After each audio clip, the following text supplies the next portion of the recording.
नमस्कार दोस्तों, हमारे YouTube चैनल एजुकेटरी में आप सबका हार्दिक स्वागत है। फ्रेंड्स, आज हम कक्षा 7 विषय सामाजिक विज्ञान, सामाजिक एवं राजनीतिक जीवन 2 अध्याय 6 संचार माध्यमों को समझना के अभ्यास प्रश्नों को हल करेंगे। पहला प्रश्न है, प्रजातंत्र में संचार माध्यम किस प्रकार महत्वपूर्ण भूमिका निभाते हैं? तो हमारा उत्तर होगा, प्रजातंत्र में संचार माध्यम महत्वपूर्ण भूमिका निभाते हैं क्योंकि इनसे हमें सरकार के कार्यों के बारे में जानकारी मिलती है। संचार माध्यम ही यह निश्चित करते हैं कि किन बातों पर जनता का ध्यान केंद्रित किया जाना है। इस प्रकार वे जनमत निर्माण का एक सशक्त माध्यम है। यह देश और विदेश से संबंधित अनेक मुद्दों तथा समस्याओं के बारे में लोगों को सूचित करता है। यह सरकार की नीतियों एवं कार्यक्रमों की आलोचना करके उनमें खामियां बताकर सरकार की कार्यप्रणाली को नियंत्रित करता है। यह लोगों में सरकार की नीतियों को लोकप्रिय बनाता है। दूसरा प्रश्न है, क्या आप इस रेखा चित्र को एक शीर्षक दे सकते हैं? इस रेखा चित्र से आप संचार माध्यम और बड़े व्यापार के संबंध के बारे में क्या समझ पा रहे हैं? रेखा चित्र के लिए देखें पाठ्यपुस्तक पृष्ठ 79। पाठ्यपुस्तक में पृष्ठ 79 पर आपको देखना है और यहाँ पर अपन शीर्षक लिखते हैं। शीर्षक होगा संचार माध्यम और बड़े व्यापारिक प्रतिष्ठान गठबंधन। संचार माध्यम और बड़े व्यापारिक प्रतिष्ठानों के मध्य संबंध। अधिकांश टीवी चैनल और समाचार पत्र प्राय किसी न किसी बड़े व्यापारिक प्रतिष्ठान द्वारा संचालित किए गए होते हैं क्योंकि संचार माध्यमों के संचालन के लिए अधिक धन की आवश्यकता होती है। जनसंचार माध्यम मीडिया संचालन के खर्च को वहन करने के लिए अधिक से अधिक विज्ञापन देते हैं, साथ ही अपने उत्पादों का भी विज्ञापन देते हैं। विज्ञापनों से प्रभावित होकर इनके उत्पादों की बिक्री बढ़ती है, जिससे व्यापारिक प्रतिष्ठान अधिक धन कमाते हैं। इस प्रकार बड़े व्यापारिक प्रतिष्ठान संचार माध्यमों द्वारा दर्शक, श्रोता, पाठक वर्ग को मानसिक और आर्थिक रूप से अपने हितों के लिए शोषित करते हैं। नई परियोजनाओं के बारे में लिखा गया है। फ्रेंड्स, आगे बढ़े इससे पहले आपसे रिक्वेस्ट है कि अगर आपने मेरे चैनल को सब्सक्राइब नहीं किया है तो चैनल को सब्सक्राइब करके बेल आइकन को प्रेस करें ताकि मेरे आने वाले सारे वीडियो आप तक आसानी से पहुँच सके। अब है प्रश्न नंबर 3। आप पढ़ चुके हैं कि संचार माध्यम किस प्रकार एजेंडा बनाते हैं, इनका प्रजातंत्र में क्या प्रभाव पड़ता है। अपने विचारों के पक्ष में 2 उदाहरण दीजिए।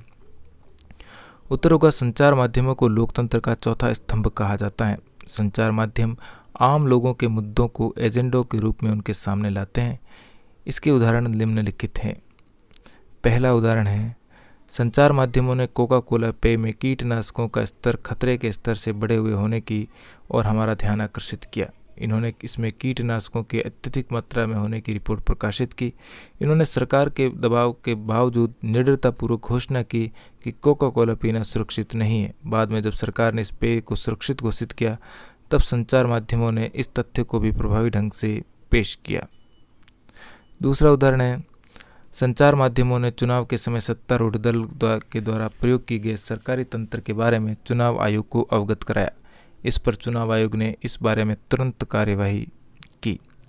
चौथा प्रश्न है, कक्षा परियोजना के रूप में समाचारों में से कोई एक शीर्षक चुनकर उस पर ध्यान केंद्रित कीजिए और अन्य समाचार पत्रों में से उससे संबंधित विवरण छांटिए। दूरदर्शन समाचार पत्र पर भी इस विषय पर प्रसारित सामग्री देखिए। 2 समाचार पत्रों के विवरण की तुलना करके उनमें समानता और भिन्नता की रिपोर्ट लिखिए।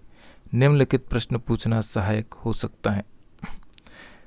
इस लेख में क्या जानकारी दी जा रही है? दूसरा है, ख, कौन सी जानकारी इसमें छोड़ दी गई है? ग है, यह लेख किसके दृष्टिकोण को ध्यान में रखकर लिखा गया है? और घ है, किसके दृष्टिकोण को छोड़ा गया है?